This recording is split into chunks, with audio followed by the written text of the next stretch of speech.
Hello and welcome to amazing with Devi. நான் போன வாரம் வீக்கெண்ட்ல வந்து இட்லி கடை சினிமா பார்த்தேன். நெட்ஃப்ளிக்ஸ்ல போட்டிருந்தாங்க. அதில் 2 விமன் கேரக்டர்ஸ். ஒரு பொண்ணு வந்துட்டு ஒரு கார்ப்பரேட் ஃபங்க்ஷன்ல ஒர்க் பண்ணுது. அவங்க அப்பா தான் அந்த கம்பெனியோட சிஇஓ. அதை எப்படி டெபிக் பண்ணியிருக்காங்க, அது ரொம்ப நல்ல பொண்ணு. ஆனால் அது வந்து intellectually not up to standard. அது வந்து எப்படி காமிச்சிருக்காங்கன்னா, என்ன மாதிரி சீனில் காமிச்சிருக்காங்கன்னா, அது வந்துட்டு அவங்க அப்பாவோட கம்பெனி வந்து ஒரு ஃபுட் கம்பெனி. அதில் வந்து அந்த பொண்ணு ஒரு புது ஐடியா கிரியேட் பண்ணிருக்கு. நம்ம ஹீரோ அந்த ஐடியா பார்த்துட்டு, இந்த ஐடியா சரியில்லை, ஆர் பத்தல, சரியில்லையோ பத்தலையோ, அதனால அவரோட ஐடியாஸ் எல்லாம் அது மேலே ஆட் பண்ணி ஒரு ஃபுல்லா ப்ராஜெக்டா கொண்டு போய் சிஇஓ கிட்ட சப்மிட் பண்றார். அது மாதிரி நான் மாத்திருக்கேன் அப்படின்னு அந்த பொண்ணுகிட்டயும் சொல்லலையாம்.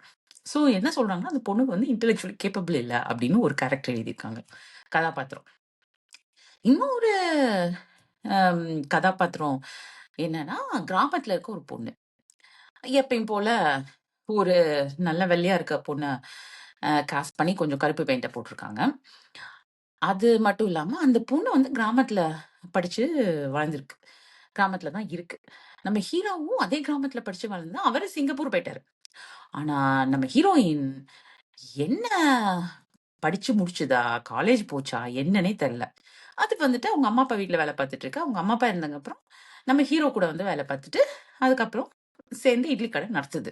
ஸோ அந்த பொண்ணுக்குன்னு ஒரு ஆசாபாசம் என்ன அந்த பொண்ணு பண்ணணும், இல்ல இந்த ஹீரோ வரதுக்கு முன்னாடி என்ன பண்ணிட்டு இருக்கு, அது மாதிரி எதுவுமே இல்ல.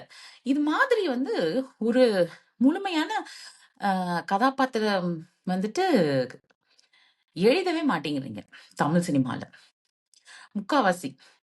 சில இடத்துல இருக்கு. நீங்க உடனே இதுக்கு வந்துட்டு கமெண்டோ, ஓ இதெல்லாம் அந்த சினிமா பார்த்தீங்களா, இந்த சினிமா பார்த்தீங்களா அப்படின்லாம் சொல்லாதீங்க.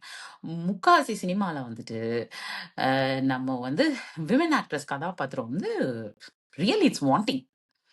It's really badly written and misogynistic. இது வந்து மாத்தணும். இப்ப தனுஷ் அவங்கெல்லாம் நியூ ஏஜ் டைரக்டர்ஸ். அவரா வந்து படம் எடுக்கிறாரு.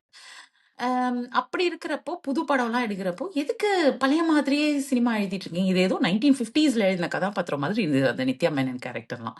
கொஞ்சம் மாறுங்க சார்.